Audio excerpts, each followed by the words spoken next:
Hello everyone and welcome to another episode of Scamfish presented by socialcatfish.com. Today we will look into a story of Jennifer from Staten Island. Jennifer met a man who claimed his name was David Smith on Twitter. David claimed he was living in California before being deployed to Afghanistan. David and Jennifer have been in an online relationship for over 8 months. Real quick guys, we work really hard on these videos and we truly appreciate all the support. Please don't forget to comment and subscribe. Now let's get into it. Dave Smith is the man I was talking to, and Fred is his platoon leader. It was a romance. It started out at the end of October, contacted me on Twitter, and he was getting deployed to Afghanistan, and he was there for a while. After meeting David and talking to him online for weeks, Jennifer was contacted by a man who claimed his name was Fred. Fred told Jennifer that he was David's platoon leader. And then his platoon leader, Fred, he texted me on his regular number. Now, David and Fred had countless stories and reasons of why they needed to borrow money from Jennifer. It didn't stop. It was constantly more money. Can you send me this? Can you send me that? The first time David asked for money, it was for a lightweight machine gun. He was on watch, and he took one of the guns and he left it, he's like sending me things like it's $10,000. I was like, there's no way I can give you $10,000. And then he's like, I found a used one for $1,600. Jennifer sent the $1,600, but it didn't stop there. David's platoon leader told Jennifer that he needed money to come back home so he could pay her back the money that he borrowed from her. Where he wanted to come home from Afghanistan and they had to pay for the leave. He claimed he was stuck after being restationed in Netherlands and had no money to get back. He goes, if you send the $6,000, it'll clear it up, he'll come home. Well, it wasn't. It wasn't enough. Then there was another $4,000 on top of that. And that's when my points more. And I kept telling my parents that I needed more money for treatment. Jennifer is suffering from multiple sclerosis, also known as MS. It's a disease in which the immune system eats away at the protective covering of nerves. I was telling her that like I had blood spun, and I was having my levels tested at Quest, and then I needed shots, and I would tell her it's so expensive, and I would tell her I need like $3,500, $4,000. My father would get it from his friend. Jennifer used her illness to borrow money from her family. I basically had to lie to her. I told her it was for the MS treatment to try to fight it because the Ocrevus wasn't working. That's the one I take now. So that was what I did, and that was bad. The most Jennifer ever put on an Apple gift card to send to David was $500. Everything was sent. It was always sent on gift cards, on the Apple gift cards. It was like $400. It was like $200, and then a few days later, I sent $200 out of my own pocket because as a present. We estimated she had sent over 160 gift cards to help David out. That's 10 pounds worth of gift cards. So if I had to send $6,000, I would have to buy 500 Apple gift cards. In total, let's see, that was $68,000 to $70,000. David needed another $6,000 to get back home so he could pay her back. While her father was in the hospital after suffering from a stroke, she snuck into her parents' home and stole their jewelry. I ended up pawning their jewelry. My father caught on to that. He saw that his watches were missing, and then he started going through everything, and they called the cops. And I got arrested and I got put away for 2 days. And then I got a court date and I had an order of protection put against me. And my parents pressed charges on me. I'm not allowed to live in the house. I'm not allowed to go near them. I can't even call them. They can't call me. I can't have any contact with them. And my sister gets me like my mail and stuff and brings me my laundry, but I don't have much with me. It's really sad that I had everything, now I have nothing. Jennifer exhausted her savings, bank account, and her family refused to lend any more money. I don't know what I was thinking. I don't know. I was thinking, how could I'm so smart, but yet so stupid when it comes to having common sense? Because I wanted to be. I cried the whole time that I was in there. I cried. I don't know. I don't know. I don't even think I slept once when I was in there. I was by myself because of the COVID. They had somebody come in the next day, so I had somebody to talk to, but I cried the whole time. I'm so embarrassed. I can't believe that I did that. That I believed somebody. I can't. I couldn't believe it. Was it worth it? No. I still can't believe it. If my parents knew what it was for, my mother would be so heartbroken, and she would never talk to me. She would never have anything to do with me again. I'm reaching out to Social Catfish today because if I could prevent this from happening to someone else, I'd be more than happy to. We spent weeks investigating the true identities of these men. We ran into a lot of roadblocks, but we felt we had found enough information to help Jennifer come to terms. Please don't forget to like, comment, and subscribe. We work really hard to put a stop to these scammers. All of the support never goes unappreciated. Let's get back into it. Hello? Hi, Jennifer. Hello. How are you? I'm doing well. You looking forward to this? A little bit. You know, we've done a lot of investigating. We went through all your images and we were able to track the location of where this person you're talking to.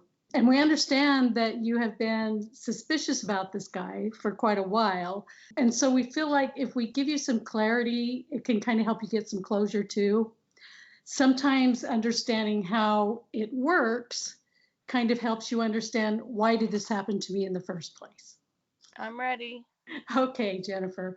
The first thing that we're going to look at are the certificates that he sent you. So we're looking at the check, and it does have the seal of the U.S. Army on it, but there's a few things that we can tell you how we know this is fake. The first one is it says pay, and it has the amount of money in there. It doesn't have a name in there, and it has account numbers that are in groups of 3. So 000.222.22. But then when we look at the routing number, we see 1, 2, 3, 4, 5, 6, 7, 8, 9. A lot of times when you buy checks in a catalog or online, they always have the routing number as this. So basically, it is a copy of a check. It is fabricated. Okay, the second thing is we have this Administration of the Army document. So what I'm seeing in these documents is they're kind of the same. One is dated 11/19. The other one is dated the very next day. When we look closely at this, one thing we know is that the military does not pay allowances at all. Military people get paychecks every 2 weeks, just like the rest of us. They do not give you incentive to be deployed. It is a matter of, it's your deployment, it's your orders, you do it, it's part of being in the Army. But one thing about these documents too is if you look at the circle of the seal with the eagle in it, it's kind of squished. So we know that that means it has been copied and pasted on there. When you resize an image or a logo, it always kind of distorts it at times. So that's what we know about those certificates, and they are also fabricated. You gave us a lot of photos, and we've been trying to find all of the people that are involved in this romance scam. When we ran these photos, however, we found that your images have been reported before on scam reporting sites, and we found a lot of profiles that were using this platoon leader's photo, and they were saying it was a scam. When we made that connection that all the commonalities were Helgren, we went to social media, and all of a sudden his profile popped up. His real name is John Helgren, and we found his Instagram page in which all the photos that you have of the commanding officer are on this Instagram profile. He's a production manager in the movies, and he does props and those kind of things in Los Angeles. that's where he lives. Now, I wanted to talk a little bit about gift cards here. Your case is very unique, Jennifer, because the entire case was gift cards that he was asking for. There's a couple of ways that gift cards work when a scammer wants them. The first way is that they want to buy goods and services with the gift card that you sent. Another way is that they want the gift card that has $100 face value, and there's places on the dark web and elsewhere that they sell that card for $80. Gift cards cannot be used for goods and services that are not on the face of the card. When a scammer is claiming to be in the military, one of the number one things they ask cards for is food. They say, I hate this Army food. Gift cards cannot pay bills. An Amazon card can't be used to pay your utilities. A Apple card can't be used to pay for your food or groceries or bus fare. One thing they are is good at what they do. If they have your trust, they find a way to have it make sense to you. All of this money, I'm sorry to say, is unrecoverable. It's all right. I mean, I figured that. It's all right. I knew that. Like toward the end, I knew that. But it just, it just cost me with my parents. That's the problem. Well, you developed something that you thought was real. That's why it hurts so bad. It does, but I can't believe I was so. I mean, I am very naive. I really am. That's like one of my biggest problems. But just looking back and reading it, like I didn't read it that well. I was like, it's fake. You could see the spellings and the words and Yeah. how. And then I But started watching you. I started watching your videos, and then I started Googling everything, and I was like, oh, I was scammed. I know I was scammed.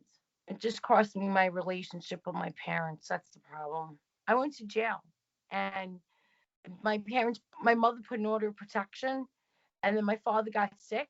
My father had like a TIA, which is a mini stroke, and I'm really smart. If you know me and you know how I am, I'm very smart. I have 2 masters, whatever the case is. I always I even diagnosed myself before I got the MS, and I diagnosed him, and he was supposed to be in the hospital for a month. He came home in a week, and I pawned their jewelry. And then my father came back. I was in the house, and he actually saw it. He actually was looking through his collection of watches, and that was it. That's why my mother called the cops. what was he saying when you told him, hey, I pawned some jewelry that wasn't mine for you? He kept saying that he was going to give the money back, that he needed the money to access to his account. Like he said that the military has access, but that he needed access to his father. His father used to be in the military. His parents were both dead, and he kept saying that he had to get access to it. And the picture of the gold is from the picture in Dubai. That's why I pawned it. And he kept saying, I'm going to give it back to you when I get access to my father's account. If you know me, like my parents have money, but it's not money I'm after. After a while, it's like I just want peace in my health. Do you want to know what the tracker said? What We is were able to okay? find out where he was. There's some clicks on the tracker. The first one is where you are. Another one is where we are. The third one was Lagos, Nigeria. Of course, of course, of course. Yeah. So this is a Nigerian romance scam that you've been involved in. I do have one more thing I want to talk to. You FaceTimed a third party person. Is that right? Yes.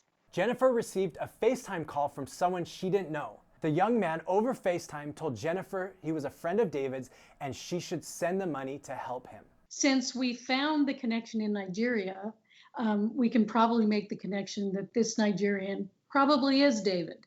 At a minimum, he's part of the network of these scammers. I mean, it's done. What's done is done, and it can't be recovered, and that's fine. But I'm definitely a lot smarter than I was before. I know what to look for. And WhatsApp is definitely a scammer's delight. That's all I have to say. But if it weren't for your videos, I wouldn't have. I mean, I got suspicious, but after watching the videos and Googling everything, I was like, oh my God. I was like, they just taught me what I needed to know.